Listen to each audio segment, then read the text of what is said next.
Welcome to the HCI family of podcasts. We're your source for personal, professional, and organizational growth and development. We share our own original research, explore industry trends, and interview executives and thought leaders from across the globe. Join us for practitioner-oriented content around all things leadership, HR, talent management, organizational development, and change management. Maximize your personal and organizational potential with the HCI family of podcasts.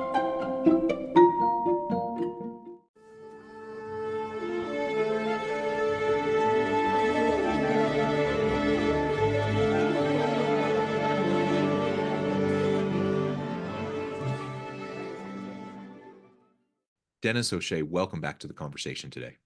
John, thank you for having me on your show again. It is a pleasure to be with you again. You're joining us from Tennessee. I'm south of Salt Lake City in Utah.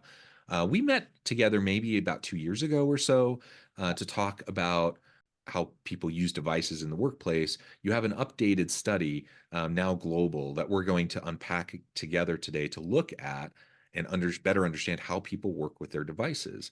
As we get started, I wanted to share Denis's bio with everybody. Denis O'Shea founded Mobile Mentor in New Zealand in 2004. Since then, the company has helped millions of people unlock the full potential of their technology. In 2017, O'Shea moved to Nashville, Tennessee to launch the company's U.S. business with a focus on securing the mobile workforce in industries such as healthcare, education, finance, and government services. Wonderful background. Denis, anything you would like to highlight by way of your background or personal context before we dive on in? Other than I've been a student of how people work and how they use their technologies for most of my life. So I'm very passionate about this area of understanding how people work. Yeah, well, definitely me too. The why behind how people work and those drivers and dimensions is always fascinating to me. I have to admit, I'm less tuned into the technology side of it and like how people utilize the technologies within their work, but clearly that is reshaping a lot of the work that we do and how jobs are designed. Not just the technological devices that we use, but even things like generative AI and large learning models and how those are being utilized within the technologies that we utilize. Of course, this is reshaping everything, so it's something we need to pay close attention to. Can I ask you, as we start off, like, why was this something that you really focused on as early as 2004? Something that you wanted to spend, the next 20 years of your life on? The reason, I guess, was I spent the previous 15 years working for Nokia, and that was all about building technology and the cellular phones we were using back in the 90s and all of that. And I could see a problem, which was that the technology had got ahead of people and what people were doing. So I was very curious to see how can we solve this problem and enable people to get more value from the technology they're purchasing. Because it was clear that the amount of technology we had in our pockets with smartphones even 20 years ago was extraordinary.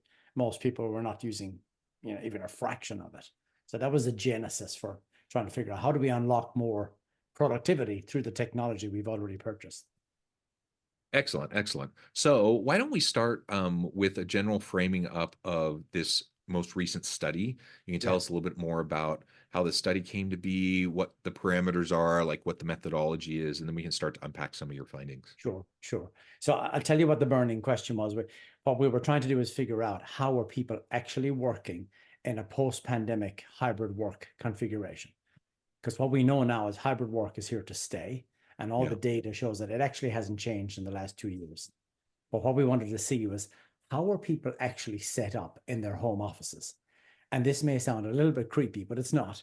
If you could imagine you're standing outside the window of somebody's home office and you're looking inside through the glass to see what's the setup on their desk and which of their devices are work devices and which are personal devices. And how is their work life and their personal life mashed up together, because they are a mashup, and how are people managing all their passwords, and how much security is actually going on, and how much of their personal data is being mixed up with work data and vice versa. And we wanted to understand this balance between security, which is super important nowadays, to not get hacked and ransomed, and then the employee experience and how well have people been set up to work productively in their home office. So that was really the frame of research, to say, if you've got 100 or 1,000 employees or 10,000 employees, they're all going to be different. what does their configuration look like? And how on earth do you manage that? How do you empower all those people to be productive? And how do you keep them secure and keep your company secure? So that was kind of the frame of reference for the research. Yeah, excellent. Well, definitely the security issue is something I know it's important. That's not my expertise, and so I'm not even really quite sure all the complexities there, other than I know it's complex and it's a huge, huge issue. Um, because of the way work has been redesigned, people want more flexibility, whether they're hybrid or remote, or mostly even at the office. Like I'm in my work office right now. And as Yeah. you were talking about like personal devices versus work devices and how data gets mixed up and stuff, I'm like, it's not just even those who are at home or working hybrid. Like I'm at my office and I have work devices, personal devices side by side. There you you go. know, like it all meshes, right? Yes. And that's just the reality that we're in. So Yeah. trying to better understand that and do it in a Yeah. safe way, is a really important thing. Okay, tell us more about the methodology of this study. Methodology was 2,400 people that we interviewed. The bulk of them were in the USA, I think 1,400, and then about 500 in Australia and 500 in the UK. So we wanted to get some geo spread, and we were focused primarily on knowledge workers, people who work on a computer most of the day. And then we focus on 4 highly regulated industries that really should have their house in order when it comes to security and some kind of division of work data from personal data. And so they were healthcare, finance, education, and government. So they're the industries we dived into to understand, how are they set up? And to your point before, one of the key things we found is that this balance of security and experience is not in a great place. And what we Mm, found is that most people feel like security is getting in their way. mm, And that's driving what's known as shadow IT. So people are working around their security policies. And there was really strong evidence in the data where people in the US, for example, 52% of people said, I feel like our security policies are hindering me. And so then 51% of people admit to finding ways to work around them. And mhm. then something like 53% of people said, I think I could be more productive for Dropbox and Gmail than the tools given to me by my employer. And that's a disaster, right? Because the companies obviously spend a lot of money buying the right tools, say from Microsoft or whatever, and setting them up and securing them. And if the employee then feels they could actually be more productive with Gmail and Dropbox, that means we've not got the balance right. And I'm thinking of my university.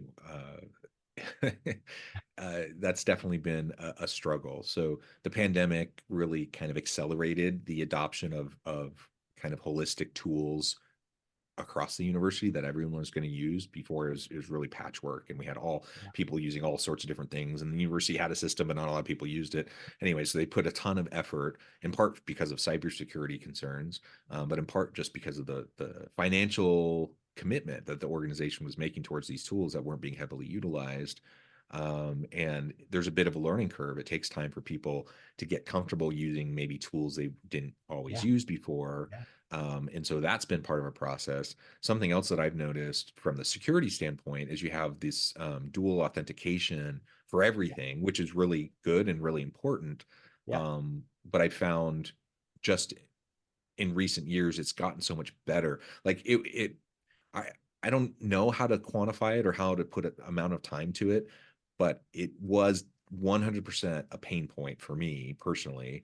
Um, in in fairly recent years, just the Yeah. number of times, every time I would log into a new Right. device, the number of applications, every time, dual authentication, and then sometimes it worked, sometimes it didn't. For some reason, you'd have to do it again. Like super frustrating. Yeah. And that's gotten way better. So I will say, at least at my institution, that's gotten way better. Yeah. So that's good. So it makes me much more inclined to do it rather than the shadow IT, like you said, and trying to find Yeah. workarounds or other ways that I'm not getting slogged down.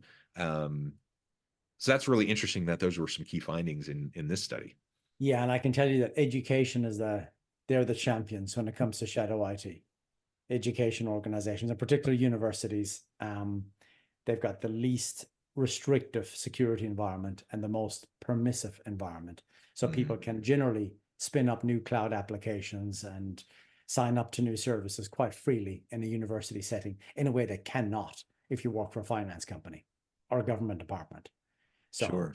education is a big outlier in a number of areas of the data we collected. One of those you'll be interested is the use of personal devices. So, BYOD, bring your own device. That's been a known problem in industry for about 15 years. But we always perceived it to be a problem related to our smartphones, using smartphones with email, company email and the work email. Now it's become a laptop problem. So in the US, 69% of people are using their personal laptop for more than an hour of work per day. And if you're in security, you're probably thinking, how on earth is that possible? We haven't enabled or set up the personal laptop to do work. Well, I guess people are forwarding stuff to their Gmail account on their MacBook and working on that at different times of the day. And so there's a whole bunch of behaviors going on that, we didn't expect around the use of personal devices for work. And then the other one that's related to that is what we call password hygiene, what people are doing with their passwords. And there's some crazy stuff going on there. when you really get into it and understand how people are tracking and managing all their different passwords across their work life and their personal life. We give people 8 options to choose from and how they manage their passwords. And the very sad thing is that the percentage of people who are now putting their work passwords on notes on their personal phone has gone up dramatically in the last 2 years since we last spoke in 2022. And the percentage of people using a proper online secure password management tool has dropped. So we got more people doing the wrong thing and fewer people doing the right thing when it comes to password management. And passwords, as you probably know, are the number one reason for hacks and ransoms. Compromised credentials, number one reason organizations and people get hacked and compromised. So I'm curious, some of these password, like Google Password Manager or some of these types of solutions to manage your passwords, how good are those in terms of security versus, how much should we try to avoid those types of tools? Look, they are better than putting notes on your phone or in a personal notebook for sure. But if you're referring to saving passwords in your web browser, that's not super secure because it's not encrypted.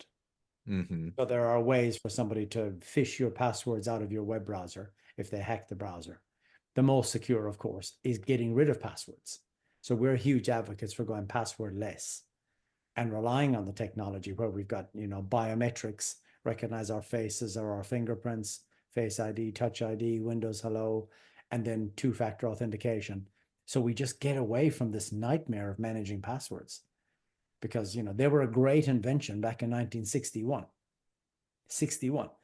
Now in 2024, they're a nightmare. They're the reason, organizations are getting hacked. So the best thing we can do is get rid of passwords. But if we need to keep them for a while as we modernize our technology, then tools like LastPass and OnePass and all those, they're better than a notebook or an app on your phone. Yeah, excellent. So at least I know, because I will admit I'm a proud user of a Google Password Manager, but I need to be more careful with that. And I do really appreciate dual authentication on everything, and I appreciate fingerprints and retinal scans and like various tools that are much more common and available now across the board. I definitely feel more secure, even though I'm probably way more exposed from a data standpoint today than I've ever been in my life. And we probably all are. Yeah. Very good. So what do you see as like some of the best ways organizations can try to tackle some of these behaviors that you've identified in the study that may not be the best in terms of security, the health of the organization, and even the productivity of workers? Yeah, well, there's some things we can do with technology, but and we leave that to the IT department. There are things we can do with people as well, which are probably equally important. And what we found in the study was that people care a lot about their personal privacy. They don't care very much about their company security. So when we ask the question, what do you care most about, your company security, or sorry, your company's data or your personal data? It's like 75 to 25. People care about personal data way more than the company data. Now, when we split that by generation, it gets super interesting. Gen Z that came into the workforce around the time we spoke back in 2022, they were coming into their first jobs. they have a very casual approach to company security, but also to their personal data, which is really interesting. The older generations, the older millennials and the baby boomers, they care a lot more about company security and their personal data. But one of the key things we've learned from this study is that that young generation, Gen Z, have that casual attitude and approach to personal data, and they bring that to work, and they've got a very casual approach to their organization's data security. And we think, and this, let me frame this as a question to you, do you think this is because of the fact that Gen Z have already given away so much of their personal data to the social media networks?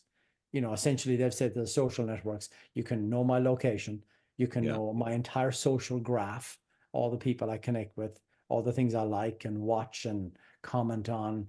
You can see what I buy and what I listen to. And, you know, is it because they've given it all away that they don't see a lot of value in protecting their private data in the way that older generations might consider that sacrosanct? I mean, this isn't something I've studied specifically, but I would guess that would be an important part of this. I think also generally, we just know that younger millennials and Gen Z individuals, both in higher education setting and the workforce, they're fairly cynical and distrustful of institutions. So I think, you know, if you're in a world where you see like a lot of the systems of society kind of set up in a way that isn't to your benefit, you feel like you're disadvantaged, you feel like you don't have a lot of trust in the government or in corporations, or you know, all Yeah, any institution really. yeah. If that's your mindset and how you approach the world, I can get it. I understand, you know, how those individuals may just not be so inclined to care, or think it's important, or think it's their problem to worry about. You know, it's interesting you raised that because one of the questions we asked in the research was to understand how people felt about their company's efforts to protect their data, their employee Hmm. data. And in America in particular, we found a high degree of cynicism, Yeah. much more than Australia and the UK. Very high degree of cynicism that people felt like, I'm not really sure my organization cares that much about my data. So it works both ways because we want the employee to protect company data. But if the employee doesn't feel like the company is doing everything they could, then we have a bit of a breakdown. But you know, you asked me about things we can do better. And one of the things Yeah. we learned is that because people care so much more about their personal data than their company Hmm. data, we think a key thing employers can do is reframe messaging with a privacy lens. So instead of talking about security in a traditional way where we bang on about policies and security and compliance and audits and risk and all those things, they're very boring words and people will generally tend to turn off and disengage and tune out. But if we reframe it as one about privacy, we get their attention. And what I mean by that is, you know, if we're talking to you as an employee and we say, hey, John, this company has information about your salary. We know your home address. We've got your HR records. We may have some of your healthcare records. We want to protect you and your data, and same for your colleagues and all our colleagues, all our employees. So help us to help you. And we need to protect all our data. That gets your attention in a different way to talking about audits and compliance and risk and those words. So we think simply reframing the message Yeah. as privacy to get to the heart of the employee is a good first step. Yeah, that's interesting. And it really is like a level of mutual accountability and trust that needs to be developed. There's an interesting Harvard Business Review article out recently, maybe in the last month or so, about employee surveillance, and the impact of employee surveillance on those types of attitudes around data security and overall employee morale and productivity and such. And so, you know, certainly organizations have the right, they have the responsibility to make sure their data is secure. They have the right to monitor employees. Yeah. I don't have any right to privacy, you know, when I'm at the office doing stuff with my work devices and whatnot, or at least that's what I consistently hear. But the challenge is like if people don't feel, if they feel like they're being surveilled, if they don't feel like that their privacy is held in check, and if they don't feel like their data is secure, it just it makes sense to me why people would be cynical and why people would be less inclined to care about the institution. Like they're like, kind of screw them. Like they're if they're surveilling me, why do I care so much about like any small little data breaches or whatever? Yeah, it works both ways. And one of the other things we found is that people are feeling more and more isolated. So, you know, hybrid work's been around for a few years now. People are settling into it. But what's happening is people are meeting their colleagues less than ever before. And it's become quite acute in the US because it's a huge geography. So we ask people, how often do you meet your work colleagues? And the percentage of people that only meet work colleagues once or twice a year is extraordinarily high. And the percentage of people who meet their colleagues 5 or more times a year is really low, compared to the UK and even Australia, that are similar geographic size in Australia, but people are more concentrated in the East Coast. So there's more contact. But what we're detecting from the research is that people are feeling isolated. You know, there's a whole generation of people sitting at home on their own. Like we look in the window and see their devices. They experience their entire work life through those devices, through those screens. That's their view of their boss and their colleagues. That's how they experience their company culture, through these screens, not meeting people in person as much as in the past. And so we asked a really critical set of questions. We asked them to force rank 5 things, and those things were personal well-being, job satisfaction, ability to work remotely, company culture, and pay and benefits. And it was unbelievable the answers we got. Personal well-being, number 1, a massive number 1 above all else. People are in their own bubble in their home. They care about me. And last was company culture. Actually, it was second last and last. So because people are now disconnected and working remotely and just experiencing culture through these 2 or 3 screens on the desk, company culture has gone way down in people's priorities. And it's all about me, my personal well-being. We did not expect that. Super interesting. And that's just part of the reality of this new world of work that we find ourselves in. There's a lot just from that we could unpack and discuss. Dennis, I note the time. I need to let you go here in just a minute. Before we wrap things up for today, I wanted to give you a chance to share with the audience how they can connect with you, find out more about your work, your team, and then give us the final word on the topic for today. Sure. So best way to contact me is Denis.O'Shea at mobile-mentor.com. I'm on LinkedIn. And our company is all about helping organizations make hybrid work. We know there are challenges at hybrid work, and the research shows that clearly. There are challenges of productivity and getting the right balance with security. We specialize in making hybrid work in a secure, sustainable way so people can be productive on all their devices wherever they work. So that's what we're passionate about doing, making hybrid work. I love it. Dennis, thank you so much. It's been a real pleasure. I encourage the audience to reach out, get connected, find out more about what Dennis and his team can do for you. And as always, I hope everyone can stay healthy and safe, that you can find meaning and purpose at work each and every day. And I hope you all have a great week.